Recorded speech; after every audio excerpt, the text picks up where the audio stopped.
So last year, when you were here for your year 2 interview, we talked a little bit more about opening up, and it's something that you'd been working on and kind of looking at as far as your improvement as a stand-up comedian.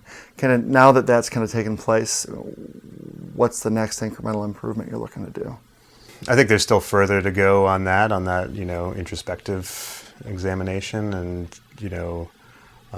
being vulnerable on stage, or, having stakes is something I think a lot about. Like if I'm talking about something, what are the stakes of it? Like why is this important? Why does this matter? Why should the audience care? Mm-hmm.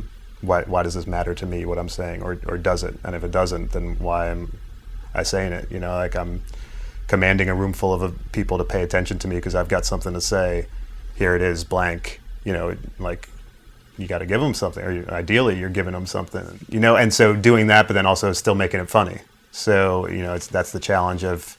I think when I was starting out, it was more like, all right, can I make this funny? Then that's what I'm talking about. Right. Like it's so hard to be funny about anything. Like let me just be funny, and then the stage that I'm at now, I'm a little bit less. Anything funny is out there. It's more like, all right, here's what I want to talk about. How can I make this funny? Mm-hmm. So it's been a little bit of a different approach, and so I think there's definitely like more room for improvement to go there.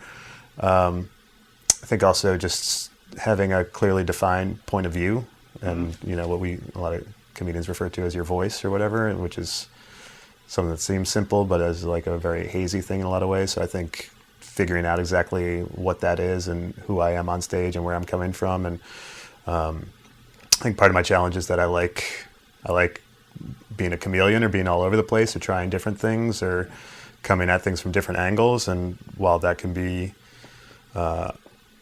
keep myself engaged or be appealing to me, sometimes I think that's harder on an audience as opposed to someone, not that I want to be one-dimensional, but if someone comes out and is one-dimensional, or is like a clearly defined character coming from his, one point of view all the time, it's a lot easier for them to process, or to be like, oh yeah, that's the guy who does blank, whatever it is.